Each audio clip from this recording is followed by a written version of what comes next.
ਸਤਿ ਸ਼੍ਰੀ ਅਕਾਲ। ਤੁਸੀਂ ਜੁੜੇ ਹੋਏ ਹੋ ਪੰਜਾਬੀ ਰੇਡੀਓ USA ਦੇ ਨਾਲ ਤੇ ਮੈਂ ਹਾਂ ਪ੍ਰਵੀਨ ਸ਼ਰਮਾ ਲੈ ਕੇ ਹਾਜ਼ਰ ਹਾਂ ਪ੍ਰੋਗਰਾਮ ਖਬਰ ਤੇ ਨਜ਼ਰ। ਖਬਰ ਤੇ ਨਜ਼ਰ ਪ੍ਰੋਗਰਾਮ ਦੇ ਵਿੱਚ ਕਈ ਅਹਿਮ ਖਬਰਾਂ ਨੂੰ ਲੈ ਕੇ ਚਰਚਾ ਕਰਨ ਦੇ ਲਈ ਮੇਰੇ ਨਾਲ ਜੁੜ ਚੁੱਕੇ ਨੇ ਦੀਪਕ ਸ਼ਰਮਾ ਚਨਾਰਥਲ ਜੀ। ਸ਼ਰਮਾ ਜੀ, ਸਤਿ ਸ਼੍ਰੀ ਅਕਾਲ ਜੀ। ਸਵਾਗਤ ਹੈ ਜੀ ਪੰਜਾਬੀ ਰੇਡੀਓ USA ਤੇ। ਸਤਿ ਸ਼੍ਰੀ ਅਕਾਲ ਪ੍ਰਵੀਨ ਜੀ। ਸਾਰੇ ਦਰਸ਼ਕਾਂ ਨੂੰ, ਸਰੋਤਿਆਂ ਨੂੰ ਮੇਰੀ ਪਿਆਰ ਭਰੀ ਸਤਿ ਸ਼੍ਰੀ ਅਕਾਲ ਜੀ। ਪ੍ਰੋਗਰਾਮ ਦੇ ਵਿੱਚ ਅੱਗੇ ਵਧਣ ਤੋਂ ਪਹਿਲਾਂ ਦੱਸਦੇ ਚੱਲੀਏ ਕਿ ਅੱਜ ਦਾ ਇਹ ਖਬਰ ਤੇ ਨਜ਼ਰ ਪ੍ਰੋਗਰਾਮ ਸਾਲ 2023 ਦੀ 18 ਜੁਲਾਈ ਦਾ ਪ੍ਰੋਗਰਾਮ ਹੈ ਤੇ ਦਿਨ ਅੱਜ ਮੰਗਲਵਾਰ ਹੈ। ਪ੍ਰੋਗਰਾਮ ਨੂੰ ਸਪਾਂਸਰ ਕਰਦੇ ਨੇ ਖਾਲਸਾ ਇੰਸ਼ੋਰੈਂਸ ਏਜੰਸੀ ਵਾਲੇ, ਜਿਨ੍ਹਾਂ ਤੋਂ ਤੁਸੀਂ ਹਰ ਤਰੀਕੇ ਦੀ ਇੰਸ਼ੋਰੈਂਸ ਲੈ ਸਕਦੇ ਹੋ। ਇੰਸ਼ੋਰੈਂਸ ਬਾਰੇ ਪਤਾ ਕਰਨ ਦੇ ਲਈ ਉਹਨਾਂ ਦਾ ਨੰਬਰ ਹੈ 408-272-2500।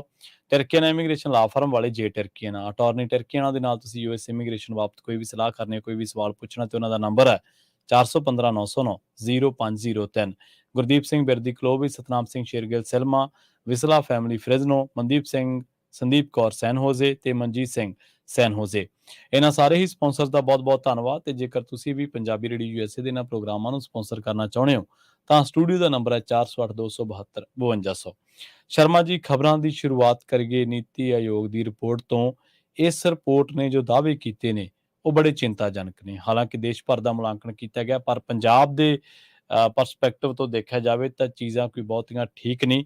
ਰਿਪੋਰਟ ਦੀ ਤਫਸੀਲ ਕੀ ਹੈ ਉਹ ਤਾਂ ਜ਼ਰੂਰ ਦੱਸਿਓ, ਪਰ ਨਾਲੋਂ ਨਾਲ ਇਸ ਗੱਲ ਤੇ ਵੀ ਚਰਚਾ ਜ਼ਰੂਰ ਕਰਿਓ ਕਿ ਰਿਪੋਰਟ ਦਾ ਇਹ ਦਾਅਵਾ ਹੈ ਕਿ ਦੇਸ਼ ਭਰ ਦੇ ਵਿੱਚ ਗਰੀਬੀ ਜਿਹੜੀ ਹੈ ਉਹ 10% ਘਟੀ ਹੈ, ਪਰ ਪੰਜਾਬ ਦੇ ਵਿੱਚ ਤਾਂ 1% ਵੀ ਫਰਕ ਨਹੀਂ ਪਿਆ। ਬਿਲਕੁਲ ਪ੍ਰਵੀਨ ਜੀ, ਤੁਹਾਡੀ ਗੱਲ ਬਿਲਕੁਲ ਦਰੁਸਤ ਹੈ ਜੀ। ਨੀਤੀ ਆਯੋਗ ਦੀ ਇੱਕ ਵਿਸਥਾਰਤ ਰਿਪੋਰਟ ਆਈ ਹੈ। ਮੈਂ ਉਹਦੇ ਵਿੱਚੋਂ ਮੋٹے-ਮੋٹے ਆંકੜੇ ਅੱਜ ਤੁਹਾਡੇ ਸਾਹਮਣੇ ਰੱਖ ਰਿਹਾ ਜੀ। ਲੰਬੀ ਚੌੜੀ ਰਿਪੋਰਟ ਹੈ, ਪਿਛਲੇ 4 ਸਾਲ ਦੇ ਹਵਾਲਿਆਂ ਨਾਲ।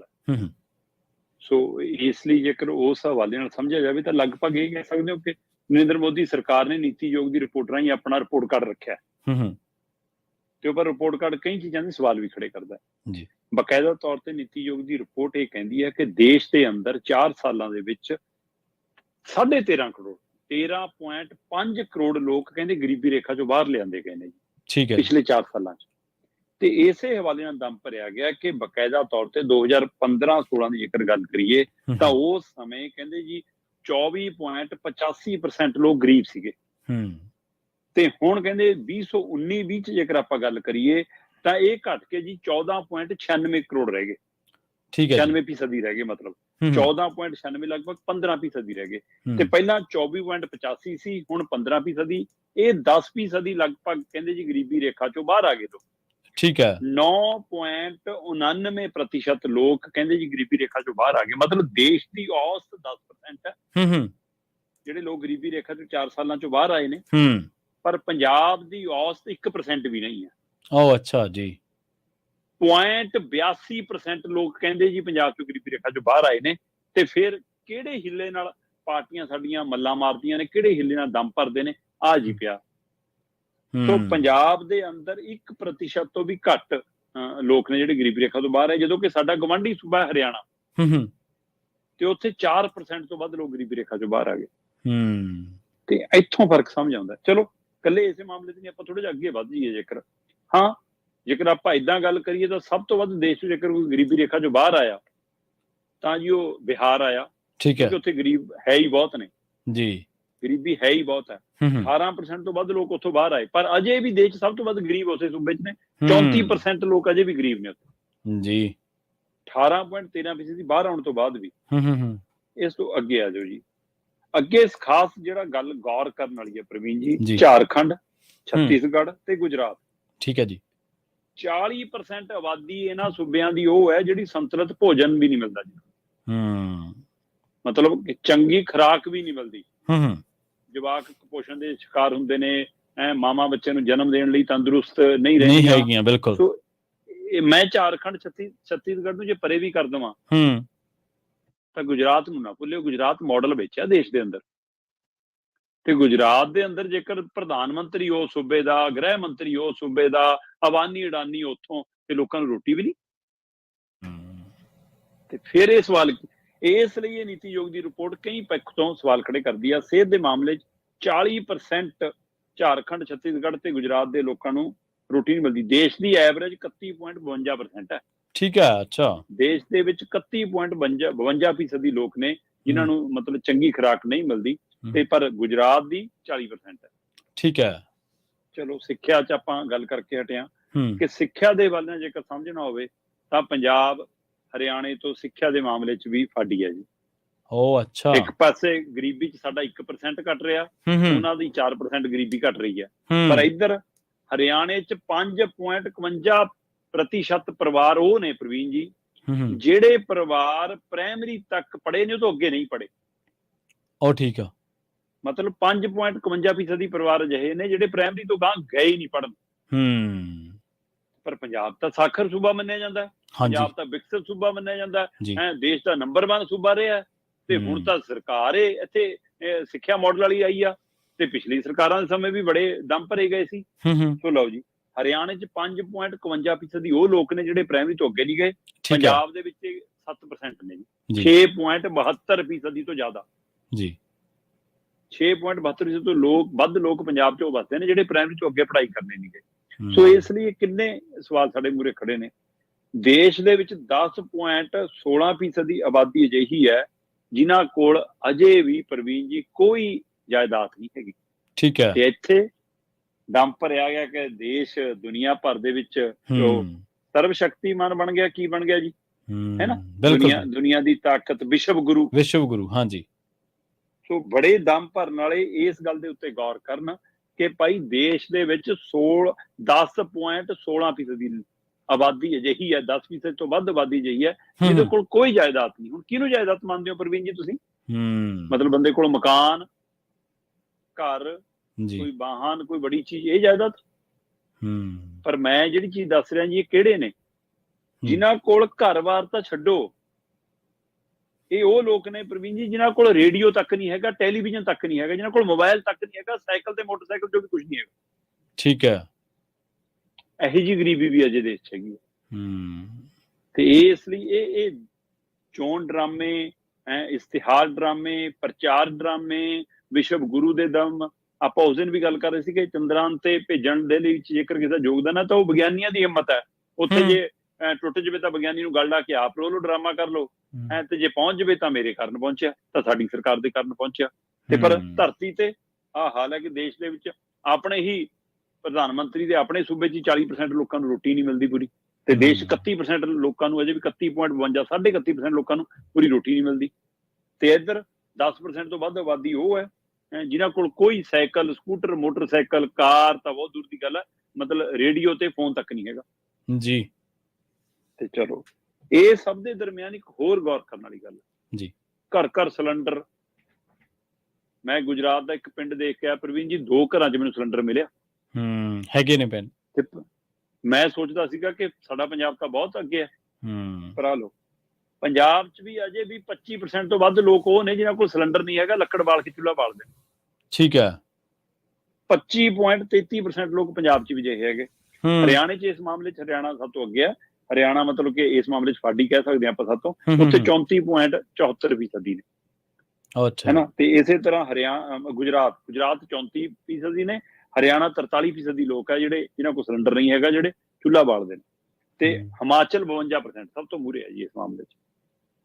ਬੇਸ਼ੱਕ ਉਹਨਾਂ ਕੋਲ ਲੱਕੜ ਹੈਗੀ, ਮੈਂ ਕਹਿੰਦਾ ਸਮਝਦਾਰੀ ਵੀ ਹੈ। ਮੈਨੂੰ ਤਾਂ ਕਦੇ ਕਦੇ ਇਹ ਲੱਗਦਾ ਕਿ ਘੱਟੋ ਘੱਟ ਸਿਲੰਡਰ ਦੀ ਉਹ ਤੋਂ ਤਾਂ ਬਚਿਆ।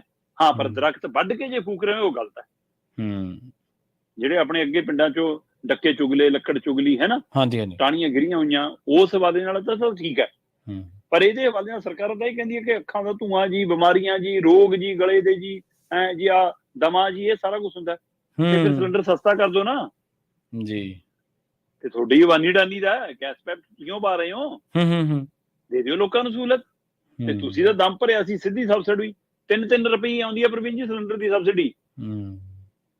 ਤੇ ਫਿਰ ਡਰਾਮਾ ਕਿਉਂ ਜੀ? ਇਸ ਲਈ ਇਹ ਨੀਤੀ ਆਯੋਗ ਦੀ ਰਿਪੋਰਟ ਪੰਜਾਬ ਦੇ ਹਵਾਲੇ ਨਾਲ ਵੀ ਚਿੰਤਾਜਨਕ ਹੈ, ਤੇ ਦੇਸ਼ ਦੇ ਕੁੱਲ ਮਿਲਾ ਕੇ ਹਵਾਲੇ ਨਾਲ ਵੀ ਚਿੰਤਾਜਨਕ ਹੈ ਜੀ। ਅੱਜ ਤੋਂ ਪਹਿਲਾਂ ਤੁਹਾਨੂੰ ਯਾਦ ਹੋਣਾ, ਬੇਰੁਜ਼ਗਾਰੀ ਵਿਭਾਗ ਵਾਲਿਆਂ ਨੇ 45 ਸਾਲਾਂ ਵਾਲੇ ਬੇਰੁਜ਼ਗਾਰੀ ਵਾਲੇ ਅੰਕੜੇ ਹੀ ਲੁਕਾ ਲਏ ਤੇ ਮੁੜ ਕੇ ਉਹ ਰਿਲੀਜ਼ ਕਰਨੇ ਹੀ ਬੰਦ ਕਰਤੇ ਕਿ ਦੇਸ਼ ਦੇ ਵਿੱਚ ਬੇਰੁਜ਼ਗਾਰੀ ਨੇ ਰਿਕਾਰਡ ਤੋੜਤੇ। ਪਰ ਨੀਤੀ ਆਯੋਗ ਦੀਆਂ ਰਿਪੋਰਟਾਂ ਨੂੰ ਅੱਖੋਂ ਪਰੋਖੇ ਨਹੀਂ ਕੀਤਾ ਜਾ ਸਕਦਾ। ਪੰਜਾਬ ਦੀ ਸਿਚੁਏਸ਼ਨ ਜਿਹੜੀ ਆ ਉਹ ਵਾਕਈ ਤਰਸਯੋਗ ਹੈ। ਜਿਵੇਂ ਤੁਸੀਂ ਮਾਡਲ ਵਾਲੀ ਸਰਕਾਰ ਦਾ ਜ਼ਿਕਰ ਕੀਤਾ, ਉਹ ਵੀ ਗੱਲ ਦਰਕਿਨਾਰ ਨਹੀਂ ਕੀਤੀ ਜਾ ਸਕਦੀ। ਅਗਲੀ ਖਬਰ ਦੇ ਵੱਲ ਵਧ ਗਈ ਤੇ ਇਸ ਵੇਲੇ ਕੌਮੀ ਜਿਹੜੀ ਰਾਜਨੀਤੀ ਹੈ, ਕੌਮੀ ਸਿਆਸਤ ਹੈ ਜਿਹੜੀ ਦੇਸ਼ ਦੀ, ਜਿਹੜੀਆਂ ਪਾਰਟੀਆਂ ਨੇ ਭਾਜਪਾ ਵਿਰੋਧੀ ਸੱਦਾ ਦੇ ਰਹੀਆਂ ਨੇ ਤੇ ਉਹ ਵੀ ਇੱਕ ਸ਼ਬਦ ਲੈ ਕੇ ਆਈਆਂ ਨੇ ਇੰਡੀਆ ਦਾ। ਦੂਜੇ ਪਾਸੇ ਐਨਡੀਏ ਹੈ, ਜਿਹੜੀ ਇੱਕ ਪਾਸੇ ਕਾਂਗਰਸ ਹੈ, ਉਹਦੀ ਜਿਹੜੀ ਖੇਮੇਬੰਦੀ ਹੈ, ਕਹਿੰਦੇ 26 ਪਾਰਟੀਆਂ ਜਿਹੜੀਆਂ ਇਸ ਖੇਮੇਬੰਦੀ ਦੇ ਵਿੱਚ ਆਈਆਂ ਨੇ। ਦੂਜੇ ਪਾਸੇ ਐਨਡੀਏ ਹੈ। ਐਨਡੀਏ ਦੇ ਉੱਤੇ ਨਜ਼ਰਾਂ ਸਭ ਦੀਆਂ ਸੀ ਤੇ ਇਹ ਵੀ ਗੱਲ ਸੀਗੀ ਕਿ ਗੱਠਜੋੜ ਵਾਲੇ ਜਿਹੜੇ ਪੁਰਾਣੇ ਸਾਥੀ ਆ ਪੰਜਾਬ ਵਾਲੇ, ਇਹ ਜ਼ਰੂਰ ਜਾਣਗੇ, ਪਰ ਹੁਣ ਕਹਿੰਦੇ ਕਿ ਐਨਡੀਏ ਨੇ ਢੀਂਡਸੇ ਨੂੰ ਸੱਦ ਲਿਆ ਤੇ ਸੁਖਬੀਰ ਨੂੰ ਨਹੀਂ। ਬਿਲਕੁਲ ਪ੍ਰਵੀਨ ਜੀ, ਇਹ ਗੱਲ ਦਰੁਸਤ ਹੈ ਜੀ ਕਿ ਸਭ ਦੀ ਨਜ਼ਰ ਹੁਣ ਦੇਸ਼ ਦੀ ਇਸ ਨਵੀਂ ਤਰ੍ਹਾਂ ਦੀ ਹੋ ਰਹੀ ਰਾਜਨੀਤੀ ਤੇ ਟਿਕੀ ਹੈ। ਬੈਠਕ ਦਰ ਬੈਠਕ ਹੈ ਨਾ। ਹੁਣ ਅਗਲੀ ਬੈਠਕ ਕਹਿੰਦੇ ਜੀ ਕਰਨਾਟਕਾ ਤੋਂ, ਬੰਗਲੁਰੂ ਤੋਂ ਬਾਅਦ ਜੀ ਹੁਣ ਕਹਿੰਦੇ ਮੁੰਬਈ ਕਰਾਂਗੇ। ਸੋ ਇਹਦਾ ਮਤਲਬ ਉੱਥੇ ਸ਼ਰਦ ਪਵਾਰ ਤੇ ਸ਼ਿਵ ਸੈਨਾ ਨੂੰ ਮੌਕਾ ਦੇਣਾ ਹੁਣ। ਠੀਕ ਹੈ। ਤੇ ਉੱਥੇ ਤੈਅ ਹੋਊਗਾ ਜੀ ਕੌਣ ਚਿਹਰਾ ਮੋਹਰਾ ਕਿਵੇਂ ਕਰਨਾ ਜੀ। 11 ਮੈਂਬਰੀ ਕਮੇਟੀ ਬਣੂਗੀ। ਸੋ ਇਹ ਇੱਕ ਪਾਸੇ ਬਿਲਕੁਲ ਆ ਨਵਾਂ ਨਾਂ ਲੈ ਕੇ ਆਏ ਨੇ ਇੰਡੀਆ, ਜਿਹਦੀ ਜਿਹੜਾ ਗੱਠਜੋੜ ਬਣਾਇਆ ਉਹ ਪੜ੍ਹਨਾ ਵੀ ਆਸਾਨ ਨਹੀਂ, ਪਤਾ ਨਹੀਂ ਖਾਸਾ ਔਖਾ ਜਿਹਾ। ਫੋਰਮ ਇੰਡੀਅਨ ਨੈਸ਼ਨਲ ਡੈਮੋਕ੍ਰੇਟਿਕ ਪਤਾ ਨਹੀਂ ਇੰਡੀਅਨ ਅਲਾਈਅੰਸ ਕੀ ਏਦਾਂ ਖਾਸਾ ਬੜਾ ਜਿਹਾ ਨਾਂ ਬਣਾਇਆ। ਹਾਂਜੀ ਹਾਂਜੀ। ਤੇ ਉਹਨੂੰ ਸ਼ਾਰਟ 'ਚ ਰੱਖਿਆ ਇੰਡੀਆ। ਹਾਂਜੀ। ਤੇ ਦੂਏ ਪਾਸੇ ਐਨਡੀਏ ਹੈ ਜੀ, ਨੈਸ਼ਨਲ ਡੈਮੋਕ੍ਰੇਟਿਕ ਅਲਾਈਅੰਸ। ਹਾਂਜੀ ਹਾਂਜੀ, ਇਦਾਂ ਹੀ ਹੈ ਨਾ। ਤੇ ਉਹ ਕਹਿੰਦੇ ਮੋਦੀ ਜੀ ਕਹਿੰਦੇ ਨਾ ਸਾਡਾ ਨਿਊ ਇੰਡੀਆ, ਐਨ ਦਾ ਮਤਲਬ ਕਹਿੰਦੇ ਨਿਊ ਇੰਡੀਆ। ਸੋ ਕੀ ਆ ਨਵੇਂ ਇੰਡੀਆ ਤੋਂ ਡਰ ਲੱਗਣ ਲੱਗ ਗਿਆ। ਬਿਲਕੁਲ ਹੈ ਨਾ। ਵੈਸੇ ਤਾਂ ਨਰਿੰਦਰ ਮੋਦੀ ਹੋਰਾਂ ਨੇ ਬੈਠਕ ਬੁਲਾਈ ਬਰਾਬਰ ਤੇ 38 ਦਲਾਂ ਨੂੰ ਸੱਦਾ ਦਿੱਤਾ, ਪਰ ਉਹਨਾਂ ਚੋਂ ਕਿੰਨੇ ਕੁ ਰਜਿਸਟਰਡ ਨੇ ਇਹ ਹਿਸਾਬ ਕਿਤਾਬ ਰੱਖੋਗੇ ਤਾਂ ਅੱਧੇ ਨਿਕਲਦੇ ਨੇ ਤੇ ਬਾਕੀ ਤਾਂ ਉਹੀ ਧੂੜ ਚੱਟੂ ਵਾਲੇ ਵੀ ਹੈਗੇ ਵਿੱਚ ਜੀ। ਬਿਲਕੁਲ। ਇੱਕ ਪਾਸੇ ਇੰਡੀਆ ਦੇ ਨਾਂ ਦੇ ਥੱਲੇ ਜੀ ਵਿਰੋਧੀ ਦਲ ਇਕੱਠੇ ਹੋਏ ਤੇ ਉਹਨਾਂ ਨੇ ਨਵਾਂ ਨਾਂ ਦੇ ਕੇ 26 ਦਲ ਇਕੱਠੇ ਕੀਤੇ। ਠੀਕ ਹੈ। ਤੇ ਦੂਸਰੇ ਪਾਸੇ ਐਨਡੀਏ ਨੇ 38 ਦਲਾਂ ਦੇ ਹਵਾਲੇ ਨਾਲ ਦਮ ਭਰਿਆ ਕਿ ਅਸੀਂ ਹੁਣ ਆਮੋ ਸਾਹਮਣੇ ਤਿਆਰ ਹਾਂ ਜੀ।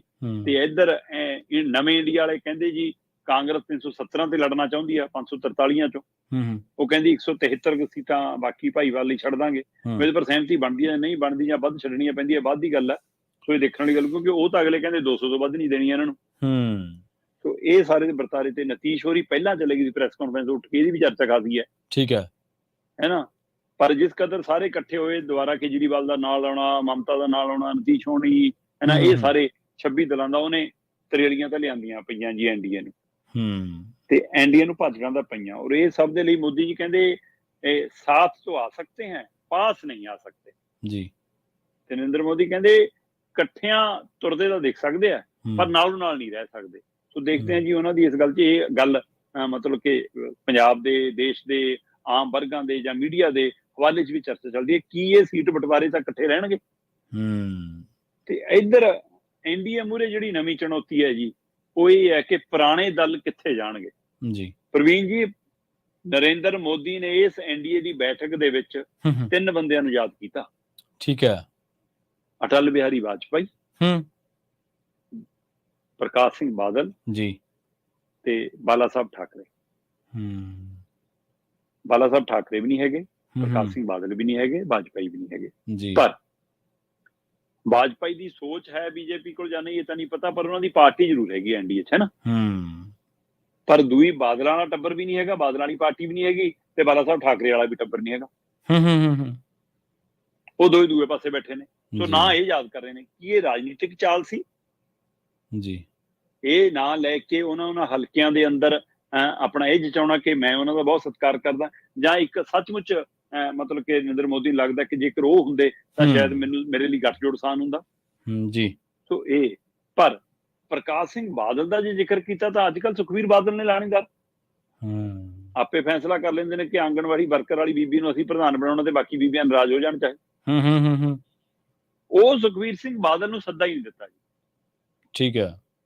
ਵੈਸੇ ਮੈਂ ਅੱਜ ਵੀ ਇਹ ਗੱਲ ਦਮ ਨਾਲ ਕਹਿ ਰਿਹਾ ਕਿ ਪ੍ਰਕਾਸ਼ ਸਿੰਘ ਬਾਦਲ ਦੇ ਜਾਣ ਤੋਂ ਬਾਅਦ ਵੀ ਸੁਖਬੀਰ ਬਾਦਲ ਭਾਜਪਾ ਨਾਲ ਗੱਠਜੋੜ ਤੋਂ ਬਾਹਰ ਨਹੀਂ ਹੈਗੇ। ਠੀਕ ਹੈ। ਪਰ ਉਹਦੀ ਬਣਤਰ ਕੀ ਬਣੂਗੀ ਕਿ ਉਹ ਬਣਤਰ ਇਹ ਬਣੂਗੀ ਕਿ ਚੋਣਾਂ ਲੜ ਲਓ, ਚੋਣਾਂ ਤੋਂ ਬਾਅਦ ਦੇਖ ਲਾਂਗੇ ਇਕੱਠੇ ਹੋ ਜਾਾਂਗੇ ਕਿ ਬੀਜੇਪੀ ਇਸ ਸਟੈਟਸ ਤੇ ਕੰਮ ਕਰ ਰਹੀ ਹੈ, ਜਦੋਂ ਕਿ ਅਕਾਲੀ ਦਲ ਜਾਣਾ ਚਾਹੁੰਦਾ ਨਾਲ ਜੀ। ਪਰ ਉਹਨਾਂ ਨੇ ਸੁਖਬੀਰ ਬਾਦਲ ਨੂੰ ਰਸਮੀ ਤੌਰ ਤੇ ਇਸ ਐਨਡੀਏ ਦੀ ਬੈਠਕ ਸੱਦਾ ਨਹੀਂ ਭੇਜਿਆ ਜੀ ਤੇ ਸੱਦਾ ਦਿੱਤਾ ਢੀਂਡਸੇ ਨੂੰ। ਠੀਕ ਹੈ। ਤੇ ਇਸ ਦਾ ਕਾਰਨ ਇਹ ਮੰਨਿਆ ਜਾ ਰਿਹਾ ਕਿ ਸਿਵਲ ਕੋਡ ਤੇ ਬਿਆਨ, ਇਸ ਦਾ ਕਾਰਨ ਇਹ ਮੰਨਿਆ ਜਾ ਰਿਹਾ ਕਿ ਅਕਾਲੀ ਦਲ ਨਾਲ ਸੀਟਾਂ ਦਾ ਬਟਵਾਰਾ, ਤੇ ਇੱਕ ਲੁਕਮਾ ਕਾਰਨ ਇਹ ਵੀ ਸਾਹਮਣੇ ਆ ਰਿਹਾ ਕਿ ਉਹ ਕਹਿੰਦੇ ਜੀ ਮੰਤਰੀ ਇੱਕ ਬਣਾਉਣਾ ਤੇ ਬਣਨਾ ਦੋਨੇ ਚਾਹੁੰਦੇ ਨੇ, ਪਤੀ ਪਤਨੀ ਜੀ। ਤੇ ਸੁਖਬੀਰ ਬਾਦਲ ਤੇ ਹਰਸਿਮਰਤ ਕਹਿੰਦੇ ਇਸ 'ਚ ਵੀ ਘਰੇ ਵੀ ਖਿੱਚੋ ਤਾਂ ਦੱਸੋ ਰਸਾਕਸੀ ਚੱਲਦੀ ਹੈ ਕਿ ਮੰਤਰੀ ਬਣੇ ਕੌਣ। ਸੋ ਇਹ ਕਾਰਨ ਵੀ ਮੰਨੇ ਜਾ ਰਹੇ ਨੇ ਕਿ ਇਹ ਫੈਸਲੇ ਨਾ ਹੋਣ ਕਾਰਨ ਸੱਦਾ ਹੀ ਨਹੀਂ ਗਿਆ, ਤੇ ਜੇ ਸੱਦਾ ਜਾਂਦਾ ਤੇ ਨਾ ਜਾਂਦੇ ਫਿਰ ਹੋਰ ਤਰ੍ਹਾਂ ਦਾ ਬੀਜੇਪੀ ਕਹਿੰਦੀ ਕਿ ਸਾਨੂੰ ਮਤਲਬ ਕਿਉਂ ਮਹਿਸੂਸ ਹੋਣਾ ਸੀ। ਇਸ ਲਈ ਬੀਜੇਪੀ ਨੇ ਸੱਦਿਆ ਹੀ ਨਹੀਂ, ਢੀਂਡਸਿਆਂ ਨੂੰ ਸੱਦ ਕੇ ਇਹਨਾਂ ਮੂਹਰੇ ਇੱਕ ਹੋਰ ਸਵਾਲੀਆ ਚਿੰਨ੍ਹ ਵੀ ਲਾਤਾ। ਸੋ ਇਸ ਲਈ ਜੀ, ਪਰ ਤਾਂ ਵੀ ਚਾਹੇ ਚੋਣਾਂ ਤੋਂ ਪਹਿਲਾਂ ਚਾਹੇ ਚੋਣਾਂ ਤੋਂ ਬਾਅਦ ਕਿ ਉਹਨਾਂ ਦੇ ਨਾਲ ਹੀ ਨਜ਼ਰ ਆਉਣਗੇ। ਫਿਲਹਾਲ ਅਕਾਲੀ ਦਲ ਨੇ ਕਿਹਾ ਕਿ ਨਹੀਂ ਜੀ, ਸਾਡਾ ਕੋਈ ਗੱਠਜੋੜ ਦਾ ਇਰਾਦਾ ਨਹੀਂਗਾ, ਅਸੀਂ ਬਸਪਾ ਦੇ ਨਾਲ ਹੀ ਠੀਕ ਆ। ਸੋ ਦੇਖਦੇ ਹਾਂ ਜੀ ਇਹ ਕਦੋਂ ਤੱਕ ਚੱਲਦਾ ਇਹ ਗੱਠਜੋੜ, ਤੇ ਨਵਾਂ ਗੱਠਜੋੜ ਕਦੋਂ ਸਾਹਮਣੇ ਆਉਂਦਾ। ਜੋੜ ਦੇ ਵਿੱਚ ਕਦੋਂ ਗੱਠ ਪੈ ਜੇ ਪਤਾ ਨਹੀਂ ਲੱਗਦਾ, ਤੇ ਇਹੀ ਗੱਠਜੋੜ ਅੱਜ ਕੱਲ ਸਿਆਸਤ ਦੇ ਵਿੱਚ ਜਿਹੜੇ ਗੱਠਜੋੜ ਨੇ ਨਾ ਸ਼ਰਮਾ ਜੀ, ਉਹ ਕੋਈ ਸਿਧਾਂਤਕ ਨਹੀਂ, ਉਹ ਸਮੇਂ ਦੀਆਂ ਮਜਬੂਰੀਆਂ ਨੇ। ਮਜਬੂਰੀਆਂ ਜੀ, ਕਿਸੇ ਨੂੰ ਸੱਤਾ ਦੇ ਵਿੱਚ ਬਣੇ ਰਹਿਣ ਦੀ ਲਾਲਚ ਹੈ, ਕਿਸੇ ਨੂੰ ਇਹ ਹੈ ਕਿ ਚਲੋ ਬਣਿਆ ਬਣਾਇਆ ਕਾਡਰ ਹੈ, ਚਲੋ ਕੰਮ ਤਾਂ ਆ ਹੀ ਜਾਣਾ। ਅਗਲੀ ਖਬਰ ਦੇ ਵੱਲ ਵਧੀਏ ਸ਼ਰਮਾ ਜੀ, ਤੇ ਗੱਲ ਕਰੀਏ ਪੰਥਕ ਸਿਆਸਤ ਦੀ ਵੀ। ਸੁਖਬੀਰ ਦੇ ਬਹਾਨੇ ਮਾਨ ਸਾਹਿਬ ਤੇ ਧਾਮੀ ਸਾਹਿਬ ਫਿਰ ਕਹਿੰਦੇ ਆਮੋ ਸਾਹਮਣੇ ਹੋਏ ਨੇ। ਦੇਖੋ, ਵੈਸੇ ਤਾਂ ਗੁਰਬਾਣੀ ਦੇ ਪ੍ਰਸਾਰਨ ਨੂੰ ਲੈ ਕੇ, ਉਸ ਚੈਨਲ ਦੇ ਮਾਮਲੇ ਨੂੰ ਲੈ ਕੇ ਹੈ ਨਾ, ਉਹ ਲਗਾਤਾਰ ਹੀ ਆਮੋ ਸਾਹਮਣੇ ਚੱਲੇ ਆ ਰਹੇ ਨੇ। ਕਈ ਵਾਰ ਤਾਂ ਤਕੋਣਾ ਵੀ ਰੂਪ ਬਣਦਾ ਰਿਹਾ ਕਿ ਰਾਜਪਾਲ ਬਣਾਮ, ਭਗਵੰਤ ਬਣਾਮ, ਧਾਮੀ ਹੋ ਰਹੀ ਹੈ ਨਾ ਜੀ। ਸੋ ਇਹ ਸਾਰਾ ਮਾਮਲਾ ਵੀ ਬਣਦਾ ਰਿਹਾ, ਪਰ ਹੁਣ ਸੁਖਬੀਰ ਬਾਦਲ ਹੋਰਾਂ ਦੇ ਪਿਛਲੇ ਦਿਨੀ ਇੱਕ ਬੋਲਾਂ ਨੂੰ ਲੈ ਕੇ ਮਾਮਲਾ ਸਾਹਮਣੇ ਆਇਆ। ਠੀਕ ਹੈ, ਸੁਖਬੀਰ ਬਾਦਲ ਨੇ ਪਿਛਲੇ ਦਿਨੀ ਹੜ੍ਹ ਪੀੜਤਾਂ ਦੇ ਮਾਮਲੇ 'ਚ ਕਿਹਾ ਕਿ ਸ਼੍ਰੋਮਣੀ ਕਮੇਟੀ ਬਹੁਤ ਸੋਹਣੀ ਸੇਵਾ ਨਿਭਾ ਰਹੀ, ਬਿਲਕੁਲ ਨਿਭਾ ਰਹੀ ਹੈ, ਇਹ 'ਚ ਕੋਈ ਸ਼ੱਕ ਨਹੀਂ। ਹਾਂ ਠੀਕ ਆ, ਪ੍ਰਸ਼ਾਸਨ ਵੀ ਆਪਣੇ ਪੱਧਰ ਤੇ ਕੰਮ ਕਰ ਰਿਹਾ, ਪਰ ਸਮਾਜਿਕ ਸੰਗਠਨ ਵੀ ਅਹਿਮ ਭੂਮਿਕਾ ਨਿਭਾ ਰਹੇ ਨੇ। ਪਿੰਡਾਂ ਦੇ ਲੋਕ ਆਪ ਮੁਹਾਰੇ ਅਜੇ ਵੀ ਸੇਵਾ 'ਚ ਜੁਟੇ ਨੇ, ਤੇ ਉਹਦੇ ਨਾਲ ਕਿਤੇ ਨਾ ਕਿਤੇ SGPC ਨੇ ਵੀ ਵੱਡਾ ਯੋਗਦਾਨ ਪਾਇਆ ਤੇ ਲਗਾਤਾਰ ਪਾ ਰਹੀ ਹੈ। ਤੇ ਇਸ ਮਾਮਲੇ ਸੁਖਬੀਰ ਬਾਦਲ ਨੇ ਕਿਹਾ ਕਿ ਸ਼੍ਰੋਮਣੀ ਕਮੇਟੀ ਬਹੁਤ ਸੋਹਣੀ ਸੇਵਾ ਨਿਭਾ ਰਹੀ ਹੈ ਜੀ ਹੜ੍ਹ ਪੀੜਤਾਂ ਦੀ ਮਦਦ ਦੇ ਲਈ, ਤੇ ਅਸੀਂ ਜਲਦੀ ਹੀ ਦਰਬਾਰ ਸਾਹਿਬ ਦਾ ਅਕਾਊਂਟ ਨੰਬਰ, ਬੈਂਕ ਖਾਤਾ ਨੰਬਰ ਦਰਬਾਰ ਸਾਹਿਬ ਦਾ ਅਸੀਂ ਅਖਬਾਰਾਂ 'ਚ ਜਨਤਕ ਕਰਾਂਗੇ ਤਾਂ ਕਿ ਜਿਨ੍ਹਾਂ ਨੇ ਸਹਿਯੋਗ ਦੇਣਾ ਦੇ ਸਕਣ। ਠੀਕ ਹੈ, ਤੇ ਇਸ ਮਾਮਲੇ ਤੇ ਭਗਵੰਤ ਮਾਨ ਨੇ ਘੇਰ ਲਿਆ। ਭਗਵੰਤ ਮਾਨ ਕਹਿੰਦਾ ਸੁਖਬੀਰ ਬਾਦਲ ਜੀ, ਦਰਬਾਰ ਸਾਹਿਬ ਦੇ ਬੈਂਕ ਖਾਤੇ ਬਾਰੇ ਤੁਹਾਨੂੰ ਕਿਵੇਂ ਪਤਾ? ਤੁਹਾਨੂੰ ਬੈਂਕ ਖਾਤੇ ਦੀ ਜਾਣਕਾਰੀ ਕਿੱਥੋਂ ਹੈ ਜੀ? ਤੇ ਤੁਸੀਂ ਕੌਣ ਹੁੰਦੇ ਹੋ ਫੈਸਲਾ ਕਰਨ ਵਾਲੇ ਕਿ ਜਨਤਕ ਅਸੀਂ ਕਰਾਂਗੇ? ਕਿਹੜੀ ਹੈਸੀਅਤ ਨਾਲ ਤੁਸੀਂ ਕਿਹਾ? ਕਿਹੜਾ ਅਧਿਕਾਰ ਹੈ, ਕਿਹੜਾ ਅਹੁਦਾ ਹੈ ਤੁਹਾਡੇ ਕੋਲ? ਇਹ ਕੰਮ ਸ਼੍ਰੋਮਣੀ ਕਮੇਟੀ ਦਾ। ਤੇ ਇਹ ਜਦੋਂ ਤੰਜ ਕੱਸਿਆ, ਉਹਨਾਂ ਨੇ ਸਵਾਲ ਖੜਾ ਕੀਤਾ, ਤਾਂ ਸੁਖਬੀਰ ਦੀ ਪਿੱਠ ਤੇ ਕਹਿ ਲਈਏ ਜਾਂ ਇਹ ਸਿੱਧਾ ਮਾਮਲਾ ਧਾਰਮਿਕ ਸੰਸਥਾ ਦੇ ਨਾਤੇ ਸ਼੍ਰੋਮਣੀ ਕਮੇਟੀ ਨਾਲ ਜੁੜਦਾ, ਉਸ ਨਾਤੇ ਕਹਿ ਲਈਏ, ਐਡਵੋਕੇਟ ਹਰਮਿੰਦਰ ਸਿੰਘ ਧਾਮੀ ਸਾਹਮਣੇ ਆਏ। ਕਹਿੰਦੇ ਮੁੱਖ ਮੰਤਰੀ ਭਗਵੰਤ ਮਾਨ ਜੀ, ਹਰ ਗੱਲ ਤੇ ਸਿਆਸਤ ਨਹੀਂ ਕਰੀਦੀ ਹੁੰਦੀ। ਅੱਛਾ, ਠੀਕ ਹੈ, ਕਿਸੇ ਗੱਲ ਨੂੰ ਛੱਡ ਵੀ ਲਈਦਾ, ਕਹਿੰਦੇ ਮਾੜੀ ਮੋਟੀ ਸ਼ਰਮ ਵੀ ਕਰੀਦੀ ਹੈ। ਇਸ ਮੌਕੇ ਹੜ੍ਹ ਪੀੜਤਾਂ ਨੂੰ ਸਰਕਾਰ ਦੀ ਲੋੜ ਹੈ, ਉੱਥੇ ਜਾ ਕੇ ਕੰਮ ਕਰ ਲਓ, ਪੰਜਾਬ ਦੇ ਮਸਲੇ ਨੂੰ ਹੱਲ ਕਰੋ। ਸਰਕਾਰ ਦਾ ਕੰਮ ਐ ਨਹੀਂ ਹੁੰਦਾ ਕਿ ਗੱਲ ਤੇ ਲੋਕਾਂ ਦੀ ਗੱਲ ਸੁਣ ਕੇ ਬੋਲੀ ਜਾਣਾ, ਉਹ ਕੰਮ ਵੀ ਕਰੋ ਕਹਿੰਦੇ। ਅੱਛਾ, ਐਡਵੋਕੇਟ ਹਰਮਿੰਦਰ ਸਿੰਘ ਧਾਮੀ ਕਹਿੰਦੇ 550 ਸਾਲੇ ਦੇ ਦੌਰਾਨ ਅਸੀਂ ਦਰਬਾਰ ਸਾਹਿਬ ਦਾ ਨੰਬਰ ਜਨਤਕ ਕੀਤਾ। ਠੀਕ ਹੈ, ਤੇ ਜੇ ਜਨਤਕ ਕੀਤਾ ਤਾਂ ਉਹਦੀ ਜਾਣਕਾਰੀ ਸੁਖਬੀਰ ਨੂੰ ਵੀ ਹੋਣੀ। ਤੇ ਜੇ ਉਹਨਾਂ ਨੇ ਇਹ ਗੱਲ ਕਹਿਤੀ, ਇਹ 'ਚ ਕੀ ਗਲਤ ਹੈ ਜੀ? ਕਹਿੰਦੇ ਇਹ ਸੁਝਾਅ ਵੀ ਹੋ ਸਕਦਾ ਹੈ, ਜੋਈ ਵੀ ਹੋ ਸਕਦੀ ਹੈ, ਤੇ ਇਸ ਲਈ ਕਹਿੰਦੇ ਜੀ ਇਹ ਗਲਤ ਨਹੀਂ। ਹੁਣ ਉਹਦੀ ਪਿੱਠ ਤੇ ਖੜੇ ਨੇ। ਸੋ ਇਹ ਮਾਮਲਾ ਖਾਸਾ ਅੱਗੇ ਵਧੂਗਾ, ਤੇ ਐਡਵੋਕੇਟ ਹਰਮਿੰਦਰ ਸਿੰਘ ਧਾਮੀ ਕਹਿੰਦੇ ਬਿਲਕੁਲ ਜੀ ਕਿ ਅਸੀਂ ਇਹ ਖਾਤਾ ਜਨਤਕ ਕਰਨ ਬਾਰੇ ਸੋਚਾਂਗੇ, ਇਸ ਦਾ ਫੈਸਲਾ ਲਵਾਂਗੇ, ਤਾਂ ਕਿ ਜਿਹੜੀ ਸੰਗਤ ਆਪ ਮੁਹਾਰੇ ਸੇਵਾ ਕਰਨੀ ਚਾਹਵੇ ਉਹ ਸਿੱਧੀ ਖਾਤੇ ਦੇ ਰਾਹੀਂ ਪਾ ਕੇ ਰਿਕਾਰਡ ਦੇ ਵਿੱਚ ਆ ਕੇ ਉਸ ਦੀ ਸਾਰੀ ਰਿਕਾਰਡ ਰੱਖਿਆ ਜਾ ਸਕੇ। ਇਸ ਲਈ ਕਹਿੰਦੇ ਇਸ ਵਾਲੇ ਨਾਲ, ਤੇ ਜੇ ਕਹਿ ਵੀ ਦਿੱਤਾ ਕਹਿੰਦੇ ਰਾਜਨੀਤੀ ਨਹੀਂ ਕਰਨੀ ਚਾਹੀਦੀ। ਸੋ ਅਸਲ 'ਚ ਟਕਰਾਵ ਲਗਾਤਾਰ ਵੱਧਦਾ ਜਾ ਰਿਹਾ ਜੀ, ਚਾਹੇ ਉਹ ਚਿੱਠੀ ਲਿਖਣ ਵਾਲੇ ਮਾਮਲੇ 'ਚ ਰਾਜਪਾਲ, ਚਾਹੇ ਹੁਣ ਇਸ ਮਾਮਲੇ 'ਚ। ਸੋ ਇਹ ਪੰਜਾਬ ਦੇ ਮੁੱਦਿਆਂ ਤੋਂ ਧਿਆਨ ਹਟਾਉਂਦਾ ਵੀ ਹੈ, ਭਟਕਾਉਂਦਾ ਵੀ ਹੈ। ਤੇ ਇਸ ਮਾਮਲੇ 'ਚ ਇਹ ਸਵਾਲ ਬਿਲਕੁਲ ਦਰੁਸਤ ਹੈ ਕਿ ਜੇਕਰ ਇਸ ਮੌਕੇ ਸਾਰੇ ਬਿਆਨਬਾਜ਼ੀਆਂ ਤੋਂ ਹਟ ਕੇ, ਜਿਵੇਂ ਭਗਵੰਤ ਮਾਨ ਤਾਂ ਖੁਦ ਕਹਿੰਦੇ ਸੀ ਕਿ ਮੈਂ ਫੇਰ ਦਊਂਗਾ, ਵਿਰੋਧੀਆਂ ਦੀ ਜ਼ੁਬਾਨ ਆ ਜੇ ਮੈਂ ਹੜ੍ਹ ਪੀੜਤਾਂ ਲਈ ਕੰਮ ਕਰ ਲਵਾਂ, ਤੇ ਫਿਰ ਹੁਣ ਇਹ ਬਿਆਨ ਕਿਉਂ ਦੇਣ ਲੱਗੇ? ਹਲੇ ਹੜ੍ਹ ਤਾਂ ਮੁੱਕੇ ਨਹੀਂ ਜੀ। ਸੋ ਇਸ ਲਈ ਇਹ ਫਿਕਰਮੰਦੀ ਹੈਗੀ ਹੈ ਜੀ ਕਿ ਥੋੜੀ ਸਿਆਸਤ ਪੰਜਾਬ 'ਚ, ਹੇਠਲੇ ਪੱਧਰ ਦੀ ਸਿਆਸਤ ਲਗਾਤਾਰ ਗਰਕਦੀ ਜਾ ਰਹੀ ਹੈ। ਇਹ ਫਿਕਰਮੰਦੀ ਜੀ। ਮਾਨ ਸਾਹਿਬ ਜਦੋਂ ਕੰਪੇਨ 'ਚ ਹੁੰਦੇ ਸੀ ਨਾ, ਤੇ ਇੱਕ ਗਾਣਾ ਬੜਾ ਵਜਾਉਂਦੇ ਹੁੰਦੇ ਸੀ, ਦਬਦਾ ਕਿੱਥੇ, ਪਰ ਉਹਨਾਂ ਤੇ ਇੱਕ ਗੱਲ ਇਹ ਵੀ ਲਾਗੂ ਹੁੰਦੀ ਹੈ ਵੀ ਟਲਦਾ ਕਿੱਥੇ ਜੀ। ਬਿਲਕੁਲ। ਤੇ ਸੈਲਫੀ ਦਾ ਕਰੇਜ਼ ਬੜਾ, ਆਪਾਂ ਬਥੇਰੀ ਵਾਰੀ ਸ਼ਰਮਾ ਜੀ ਖਬਰਾਂ ਸਾਂਝੀਆਂ ਕਰਦੇ ਹਾਂ ਵੀ ਸੈਲਫੀ ਲੈਣ ਲੱਗੇ ਨੌਜਵਾਨ ਦਰਿਆ 'ਚ ਰੁੜੇ, ਨਦੀ 'ਚ ਰੁੜੇ, ਟ੍ਰੇਨ ਦੀ ਲਪੇਟ ਦੇ ਵਿੱਚ ਆਏ, ਸੜਕ ਹਾਦਸੇ ਦਾ ਸ਼ਿਕਾਰ ਹੋਏ ਬਹੁਤ ਵਾਰ। ਪਰ ਪੰਜਾਬ ਦੇ ਵਿੱਚ ਹੁਣ ਕਹਿੰਦੇ 31 ਜੁਲਾਈ ਤੱਕ ਤੁਸੀਂ ਸੈਲਫੀ ਨਹੀਂ ਲੈ ਸਕਦੇ। 31 ਜੁਲਾਈ ਤੱਕ ਪੰਜਾਬ ਦੇ ਵਿੱਚ ਸੈਲਫੀ ਲੈਣ ਤੇ ਰੋਕ ਲੱਗ ਗਈ ਹੈ ਜੀ। ਬਿਲਕੁਲ ਪ੍ਰਵੀਨ ਜੀ, ਪੰਜਾਬ 'ਚ ਕਈ ਥਾਵਾਂ ਤੇ ਸੈਲਫੀ ਲਾਉਣ ਤੇ ਸਰਕਾਰ ਨੇ ਰੋਕ ਲਾ ਦਿੱਤੀ, ਔਰ 31 ਜੁਲਾਈ ਤੱਕ ਰੋਕ ਲੱਗੀ। ਠੀਕ ਹੈ, ਇਹ ਮਾਮਲਾ ਹੜ੍ਹ ਨਾਲ ਸੰਬੰਧਿਤ ਹੈ। ਠੀਕ ਹੈ ਜੀ। ਪੰਜਾਬ 'ਚ ਬੇਸ਼ੱਕ ਪਿਛਲੇ ਦਿਨਾਂ ਤੋਂ ਮੀਂਹ ਥੋੜਾ ਬਹੁਤ ਪੈ ਰਿਹਾ, ਘੱਟ ਵੱਧ ਪੈ ਰਿਹਾ, ਜਾਂ ਅੱਜ ਫੇਰ ਸੰਭਾਵਨਾ ਦੱਸੀ ਜਾ ਰਹੀ ਹੈ, ਪਰ ਇਹਦੇ ਬਾਵਜੂਦ ਵੀ ਪੰਜਾਬ ਹੜ੍ਹ ਤੋਂ ਮੁਕਤ ਨਹੀਂ ਹੋਇਆ। ਜੇ ਤੁਹਾਡੇ ਖਬਰਾਂ ਆਉਣੀਆਂ ਹਟ ਗਈਆਂ, ਇਹਦਾ ਮਤਲਬ ਇਹ ਨਾ ਸਮਝੋ ਕਿ ਪੰਜਾਬ ਹੜ੍ਹ ਤੋਂ ਮੁਕਤ ਹੋ ਗਿਆ। ਖਬਰਾਂ ਰੋਕਣੀਆਂ ਆਉਂਦੀਆਂ, ਸਰਕਾਰ ਨੂੰ ਪਾਣੀ ਰੋਕਣਾ ਚਾਹੇ ਨਾ ਆਉਂਦਾ ਹੋਵੇ। ਜੀ। ਸੋ ਇਸ ਲਈ ਪੰਜਾਬ ਦੇ ਹੁਣ 19 ਜ਼ਿਲ੍ਹੇ ਹੜ੍ਹ ਦੀ ਮਾਰ ਹੇਠ ਨੇ ਅੱਜ ਦੀ ਤਰੀਕ 'ਚ ਵੀ। ਹਾਂਜੀ। ਮਤਲਬ ਜੇਕਰ ਮੈਂ ਗੱਲ ਕਰਾਂ, ਤਰਨਤਾਰਨ ਹੈ ਨਾ, ਫਿਰੋਜ਼ਪੁਰ ਹੈ, ਫਰੀਦਕੋਟ ਹੈ, ਹੁਸ਼ਿਆਰਪੁਰ ਹੈ, ਮੋਗਾ ਹੈ ਨਾ ਜੀ, ਨਵਾਂ ਸ਼ਹਿਰ ਹੈ, ਜਲੰਧਰ ਹੈ, ਪਟਿਆਲਾ ਜੀ, ਫਤਿਹਗੜ੍ਹ ਸਾਹਿਬ ਹੈ, ਮੋਹਾਲੀ ਹੈ, ਮਾਨਸਾ ਬਠਿੰਡਾ ਪਠਾਨਕੋਟ ਹੈ, ਗੁਰਦਾਸਪੁਰ ਹੈ, ਫਾਜ਼ਿਲਕਾ ਦਾ ਖੇਤਰ ਹੈ। ਇਹ ਸਾਰੇ ਜ਼ਿਲ੍ਹੇ ਪਾਣੀ ਦੀ ਮਾਰ ਹੇਠ ਨੇ। ਬਰਸਾਤੀ ਪਾਣੀ ਦਰਿਆਵਾਂ ਦੀ ਕਿਤੇ ਘੱਗਰ ਮਾਰ ਕਰ ਰਹੀ ਹੈ, ਕਿਤੇ ਬਿਆਸ ਦੇ ਬੰਨ੍ਹ ਟੁੱਟ ਰਹੇ ਨੇ, ਕਿਤੇ ਸਤਲੁਜ ਦੀ ਮਾਰ ਹੈ, ਉਹ ਸਾਰੀ ਮਾਰ ਹੇਠ ਨੇ। ਤੇ 1500 ਤੋਂ ਵੱਧ ਪਿੰਡ ਪਾਣੀ ਦੀ ਪੀੜ ਚੋਂ ਮੁਕਤ ਨਹੀਂ ਹੋਏ, ਹੜ੍ਹ ਪ੍ਰਭਾਵਿਤ ਖੇਤਰ ਚੋਂ ਬਾਹਰ ਨਹੀਂ ਆਏ ਜੀ। ਸੋ ਇੱਥੋਂ ਤੁਸੀਂ ਅੰਦਾਜ਼ਾ ਲਾ ਲਓ ਕਿ ਪੰਜਾਬ ਦੇ ਅੰਦਰ ਇਸ ਮੌਕੇ 150 ਤੋਂ ਵੱਧ ਰਾਹਤ ਕੈਂਪ ਚੱਲ ਰਹੇ ਨੇ। ਆਪਣੇ ਪੱਧਰ ਤੇ ਜੋ ਹੋ ਰਿਹਾ ਉਹ ਰਿਕਾਰਡ 'ਚ ਨਹੀਂ ਕਿਸੇ। ਠੀਕ ਹੈ, ਹਾਂਜੀ, ਬਿਲਕੁਲ 150 ਤੋਂ ਵੱਧ ਰਾਹਤ ਕੈਂਪ ਨੇ, ਤੇ ਇਹਨਾਂ ਰਾਹਤ ਕੈਂਪਾਂ 'ਚ 5000 ਦੇ ਕਰੀਬ ਲੋਕਾਂ ਨੇ ਸ਼ਰਨ ਲਈ ਹੋਈ ਹੈ। 4849 ਤੋਂ ਵੱਧ ਅੰਕੜਾ ਦੱਸਿਆ ਜਾ ਰਿਹਾ, ਕਦੇ ਘਟ ਕੇ ਕਦੇ ਵੱਧ ਕੇ ਕੁਛ। ਜਿੱਥੇ ਪਾਣੀ ਘਟਦਾ ਕੁਛ ਲੋਕ ਚਲੇ ਜਾਂਦੇ ਨੇ, ਸਫਾਈ ਕਰ ਲੈਂਦੇ ਨੇ, ਕੁਛ ਸੰਭਾਲ ਲੈਂਦੇ ਨੇ, ਕਿਤੇ ਪਿੰਡ ਵਾਲੇ ਹੈਲਪ ਕਰ ਲੈਂਦੇ ਨੇ, ਕਈ ਲੋਕਾਂ ਨੂੰ ਹੋਰ ਆਉਣਾ ਪੈ ਜਾਂਦਾ। ਸੋ ਮੰਨਿਆ ਜਾ ਰਿਹਾ ਕਿ ਐਵਰੇਜ 5000 ਬੰਦਾ ਰਾਹਤ ਕੈਂਪਾਂ 'ਚ ਮਤਲਬ ਕਿ ਸ਼ਰਨ ਲਈ ਬੈਠਾ। ਇੱਧਰ ਦੂਸਰੇ ਪਾਸੇ ਜੇਕਰ ਆਪਾਂ ਗੱਲ ਕਰੀਏ ਲੰਘੇ ਦਿਨ ਦੀ ਜੀ, ਖੰਡੂਰ ਸਾਹਿਬ ਦੇ ਖੇਤਰ ਦੇ ਵਿੱਚ ਮੁੰਡਾ ਪਿੰਡ ਹੈ ਜੀ, ਉੱਥੇ ਕਹਿੰਦੇ ਜੀ ਬਿਆਸ ਦਾ ਬੰਨ੍ਹ ਟੁੱਟ ਗਿਆ। ਅੱਛਾ, ਠੀਕ ਹੈ। ਪਾੜ ਪੈ ਕੇ ਬੰਨ੍ਹ ਟੁੱਟਣ ਦੇ ਨਾਲ ਕਹਿੰਦੇ ਜੀ 3 ਤੋਂ ਵੱਧ ਪਿੰਡ ਉਹਦੀ ਮਾਰ ਹੇਠ ਹੋਰ ਆ ਗਏ, ਤੇ ਇੱਧਰ ਉਹਦੇ ਨਾਲ ਹਜ਼ਾਰਾਂ ਏਕੜ ਜ਼ਮੀਨ ਹੋਰ ਮਤਲਬ ਕਿ ਖੇਤਾਂ ਦੀ ਫਸਲ ਹੋਰ ਖਰਾਬ ਹੋ ਗਈ। ਦੂਏ ਪਾਸੇ ਮਾਨਸਾ ਦੇ ਸਰਦੂਲਗੜ੍ਹ ਘੱਗਰ ਦੀ ਮਾਰ ਪੈ ਗਈ। ਠੀਕ ਹੈ। ਘੱਗਰ ਦੀ ਮਾਰ ਨਾਲ ਚਾਂਦਪੁਰਾ ਦੇ ਜਿਹੜਾ ਖੇਤਰ ਆ ਉਹ 'ਚ ਦਰਾਰ ਪੈਣ ਨਾਲ ਮਤਲਬ ਕਿ ਪਾੜ ਹੈ ਜਾਂ ਵਧਿਆ ਕਿ ਪੰਜਾਬ ਤੇ ਹਰਿਆਣਾ ਜਿਹੜਾ ਬੁਢਲਾਡਾ, ਬੋਹਾ, ਫਤਿਆਬਾਦ ਵਾਲਾ ਰੂਟ ਹੈ, ਉਹ ਆਪਸ ਵਿੱਚ ਟੁੱਟ ਗਿਆ ਲਿੰਕ। ਇਹ ਸਾਰਾ ਮਤਲਬ ਕਿ ਪੀੜਿਤ ਹੈ। ਤੇ ਇਹ ਸਭ ਦੇ ਦਰਮਿਆਨ ਪੰਜਾਬ ਸਰਕਾਰ ਨੇ ਬਕਾਇਦਾ ਤੌਰ ਤੇ ਪ੍ਰਸ਼ਾਸਨਿਕ ਤੌਰ ਤੇ ਇਹ ਹੁਕਮ ਜਾਰੀ ਕੀਤਾ ਹੈ ਕਿ ਜਿੱਥੇ ਦਰਿਆਵਾਂ ਤੇ ਪਾਣੀ ਚੜਿਆ ਹੈ ਨਾ, ਜਿੱਥੇ ਪੁਲ ਕਮਜ਼ੋਰ ਨੇ, ਜਿੱਥੇ ਖਤਰਾ ਜਿੱਥੇ ਭੀੜ ਇਕੱਠੀ ਹੋਣ ਨਾਲ ਕੋਈ ਨੁਕਸਾਨ ਹੋ ਸਕਦਾ ਹੈ, ਪੁਲ ਡਿੱਗ ਸਕਦਾ ਹੈ, ਕੋਈ ਬੰਨ੍ਹ ਟੁੱਟ ਸਕਦਾ ਹੈ, ਕਿਤੇ ਕੋਈ ਪਾੜ ਠੀਕ ਕਰ ਰਹੇ ਨੇ, ਉੱਥੇ ਇਹਨਾਂ ਸਾਰੀਆਂ ਥਾਵਾਂ ਦੇ ਉੱਤੇ ਸੈਲਫੀ ਲੈਣ ਤੇ ਬੈਨ ਰਹੂਗਾ, ਤਾਂ ਕਿ ਕੋਈ ਬੜਾ ਹਾਦਸਾ ਜਾਂ ਛੋਟਾ ਹਾਦਸਾ ਵੀ ਨਾ ਵਾਪਰੇ। ਕਿਉਂਕਿ ਹੁਣ ਤੱਕ ਪ੍ਰਵੀਨ ਜੀ ਇਹਨਾਂ ਮੀਂਹ ਨੇ ਪੰਜਾਬ 'ਚ 38 ਤੋਂ ਵੱਧ ਲੋਕਾਂ ਦੀ ਜਾਨ ਲੈ ਲਈ ਹੈ।